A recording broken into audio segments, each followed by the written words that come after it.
Bonjour à toutes, bonjour à tous, bienvenue dans votre journal des produits de bourse de l'Obsa, journal du jeudi 2 mai. Après une journée de congé, les marchés français rouvraient leurs portes ce jeudi, une réouverture qui coïncidait avec l'annonce de la Banque Centrale Européenne, la BCE, qui a décidé pour la première fois depuis 10 mois d'abaisser comme prévu son taux principal directeur de 0,75 à 0,50%. Jamais ce taux n'avait été aussi bas.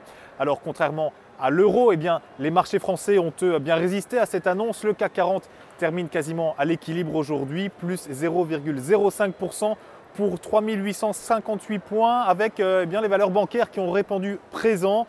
BNP Paribas prend 1,32%, Société Générale en poche 0,73% et Crédit Agricole 0,85%.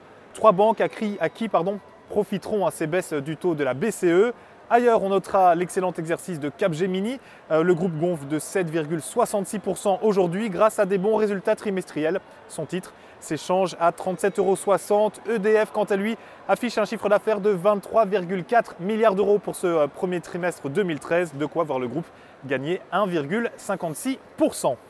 Outre-Atlantique maintenant, aux États-Unis, on a bien digéré les pertes de la veille puisque ce jeudi, tous les indices terminent dans le vert, portés notamment par le S&P 500 qui bat un nouveau record en séance à 1598 points.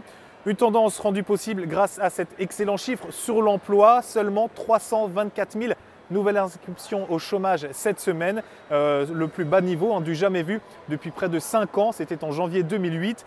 Bonne nouvelle aussi avec la balance commerciale américaine, elle reprend près de 11% pour n'être plus que de moins 38,8 milliards de dollars. Et puis enfin, du côté des sociétés, General Motors et Facebook ont rassuré les investisseurs américains. Des bilans trimestriels plutôt favorables pour les deux sociétés. General Motors en poche du coup près de 3,50%. Facebook, quant à lui, grimpe carrément de plus de 5%. Et puis, comme à chaque fois, pour terminer, voici la valeur à suivre. C'est aujourd'hui, j'en parlais, la société des services informatiques Capgemini. Après une phase de consolidation à plat, le titre du groupe rebondit fortement et repasse au-dessus de sa moyenne mobile 50 jours et de sa ligne haute de Bollinger. De son côté, le RSI s'inscrit lui désormais en territoire positif et accélère à la hausse, deux éléments qui devraient amener une nouvelle phase de progression avec 38,9 € puis 41 € comme cible, avec invalidation sous 34,80 €.